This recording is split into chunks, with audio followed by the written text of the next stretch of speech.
everybody. This is friend of Hscape here, and a while back Mr. Hscape did a top 10 video, and it got a lot of views. People seemed to like it, so we finally decided that I would do mine. And the Venok Warlord is not on it. He's just a symbol of our channel. Yeah, Mr. Hscape's here too. Alright, so yeah, let's get to it. Gilbert on my number 10 spot. Before we get started, I'd also like to mention this is a very tentative list. There are a lot of characters out there. Figures. Yeah, whatever. And we don't have yet. Yeah, some we don't have, some we do have that we've never used. So this list is very tentative. I put Sir Gilbert in the number 10 spot. Flag bearers are really cool, and I think Sir Gilbert's one of the best. His Jandar's Dispatch ability is very fun to use. You get to roll the Jandar dice and move figures, squad figures, up to the number of Jandar symbols, spaces rolled, whatever. He's got decent stats. Life of 6, move 5, range 1, attack 3, defense 4, 105 points. Pretty decent figure with that alone, but then he has his attack aura 1, he's got Jandar's Dispatch, and he's a flag bearer, and that's cool. 9. Okay. Warriors of Ashura. These warrior girls are tough. They can stand in there against any normal adjacent attack, and if they roll one shield at all, any shields, they're safe.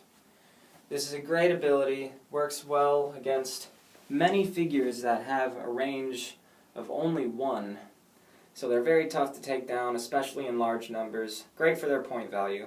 Number 8 on my list is the Morrow Warriors, another squad that's great for their point value. They have good mobility, good range, and they can bring themselves back to life without the help of the Morrow Hive, using their water cloning special ability.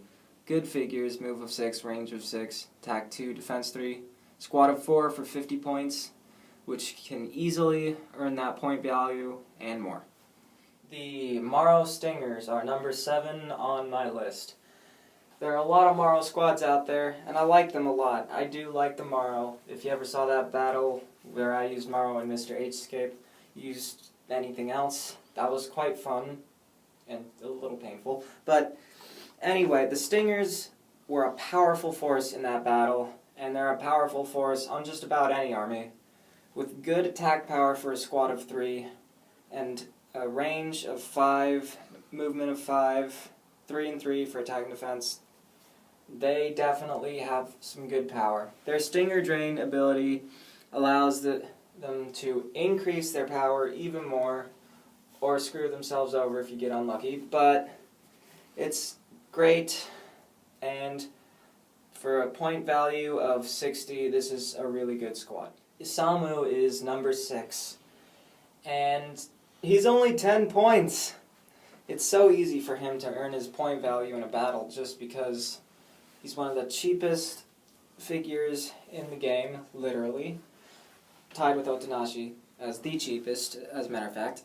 And I think he's much better than Otanashi. He has a higher attack stat. He has his Vanish ability, which allows him to escape trouble quite often. He can just, if he rolls high enough on the 20-sider, 9 or up, he can move away from his attacker. And he has some good abilities and some good movement.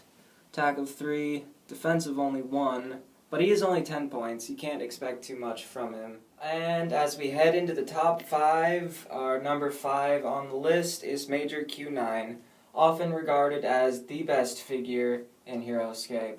Definitely one of the best. He's very tough to kill. Defense of 7, very good. Long range, his Quakelik's gun is incredible. It allows him to attack multiple figures multiple times. Get a lot of kills that way. Very effective. And as a result, you get one of the best figures in the game and one of my favorites. Ranking 4th on my top 10 list is the 4th Massachusetts line. This is a great squad of 4, 70 points, 2 attack and 2 defense, but they have ways to improve both of those stats. They have their Wait Then Fire ability, and they have their Valiant Army defense bonus, which means If you create an army of all Valiant figures, they get +1 defense for the entire game. This works well with Sir Gilbert because he's also Valiant, and his Jandar's Dispatch works with these figures. I did a battle like that once. It was a lot of fun. And you can just mass a bunch of squads of these, and if you put them together, it's a lot for your enemy to handle, and these guys can really be strong in numbers if you keep them alive. One of my favorites, great squad. Third on my list is Praxis. Praxis, she's just so cool. I mean, look at her. Awesome.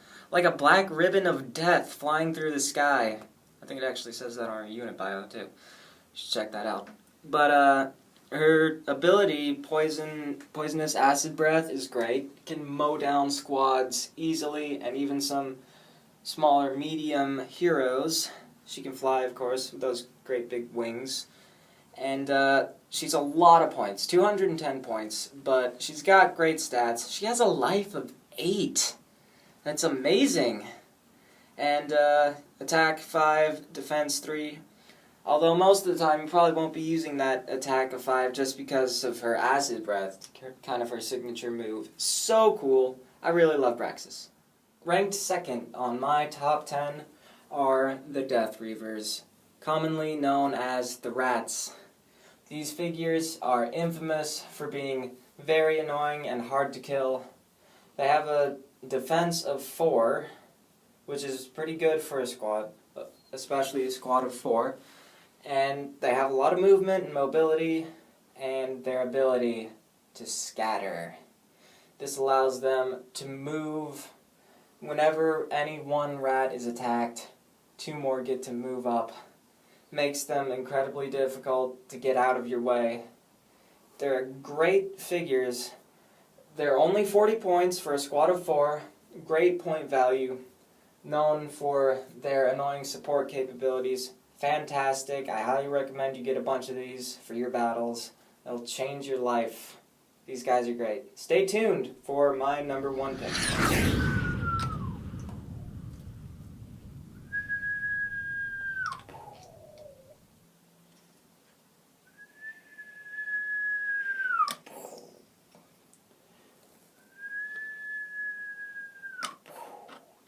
Da-da-da-da! There they are, the Airborne Elite, and my number 1 on my top 10 list. These guys have done great work for me in the past. Mr. H-Scape... I hate him. Yeah, I hate him. Yeah, Mr. H-Scape despises these figures for what they've done to his armies in the past, which you probably know if you've been following our videos. They're a great squad. These guys have fantastic range of 8. Attack of 3 is decent for squads if you get these guys set up on height with like a glyph or something. All 4 of them still alive. You can just mow down your opponents. And of course, their abilities are fantastic. And the drop means that you don't start with them, and you know, if you don't get lucky rolls, it may be a while before these guys can enter the battle. But once they do, you can place them just about anywhere, with a few rules, of course, restrictions. But it really gives you a good tactical advantage. And their ability to throw grenades. This is fantastic. Once per battle, you get to throw grenades. They allow you to attack, pick any one figure. All figures adjacent are also affected. You get to do this 4 times. The effects can be absolutely devastating. Right, Mr. H-Scape? Oh, yeah. Yep. He knows all about it. These guys are great. That's why they're my number 1. Thank you for watching. Stay tuned for the honorable mentions. Alright, now it is time for the honorable mentions. I'm going to briefly go through all of these figures that I have laid out here. Quite a few. About 17, I think. So go ahead. 18, maybe. First up is Subak Na. Subak Na is my favorite Hive Lord. Really representative of the Morrow. Just awesome. Great attack and whatnot. Really cool. Up next, 10th Reg. These guys are very similar to the 4th Mass, but they have their slight variations. I do like the 4th Mass a bit more, so I don't really use the 10th Reg all that often. Sujoa, big fly guy. Really like him. Great stats. Well, good stats, great ability, fantastic capabilities of going toe-to-toe with some of the toughest individuals. And of course, we have the Morrow Hive. This thing is terrifying, and it's also the keystone of a dedicated Morrow army. Over here we have the Knights of Weston. These guys get human champion bonding, which goes well with Sir Gilbert, and very good. Very important if you want to build a valiant army. These guys are great to have. Really great. Over here we have Charos. This guy has so much life and a defensive 5 to go along with it. Great durability. I really love him. He's tough in there till the end. Over here we have the Krav Maga agents. The Kravs are great. They have good mobility, great range, and stealth dodge allows them to pick off their opponents from a distance safely. Over here we have Jotun. Jotun probably would have been on this top 10 if it weren't for his incredibly high point value. 225, greatest out of everything other than Marvel, right, Mr. Escape? Oh, yeah. Yeah, he's a beast, though. Really awesome. And here are the shades of Bleakwood. I've never actually used these guys, but I love their Soul Devour ability. It just looks so cool. Can I also add their sculpts look pretty awesome? Yeah, they're pretty cool. Over here we have Thorgrim, the Viking champion. His defensive spirit thing is incredibly useful. It's always nice to buff up one of your teammates' stats permanently. Fantastic. Here we have the Minions of Utgar. I like these guys. Fantastic defense stat. And their attack stat of 2 with the ability to double whatever they roll is very nice. I really like these guys. Nigok Sa, very great. Again with the defensive 6. Another one of these Morrow figures. His mind shackling ability is great. He has a lot of durability. Fantastic. I really like him. Here we have Crixus. 1 shield defense. If you roll 1 shield, you're not going to take any more than 1 wound. Very useful ability, pretty straightforward, good point value. I like him. Here we have the Phantom Knights. Very annoying. They have stealth flying. They can get past your defensive lines and get in, wreak havoc behind the lines, just going crazy. Great mobility, decent stats for a squad figure. Here we have Deathwalker 9000. Oh, God. Yeah, the rule of the Deathwalkers, but still, I like him. He used to be one of my favorites way back in the day before we knew how to play this game at all. And yeah, he's good. Here we have Raylan. She probably would have been on my top 10 if she had performed better in this unrecorded battle Mr. Escape and I just did earlier today. She died instantly, but it's okay. Enar Imperium. Yeah, he used a bunch of Enar Imperium. And her abilities are... Her defensive aura ability is fantastic. I haven't had much luck with her yet, but the implications are incredible. And last but not least, everybody's favorite, the Fortress Door. This thing is so tough. Look at that life stat. 10 life, defensive 4. It gets 2 automatic shields added to anything against like a smaller medium figure, and 1 automatic shield against a large or huge figure. Absolutely incredible. This thing is amazing. It's everybody's favorite. A lot of people love this thing. I love it. It's the Fortress Door. It's awesome.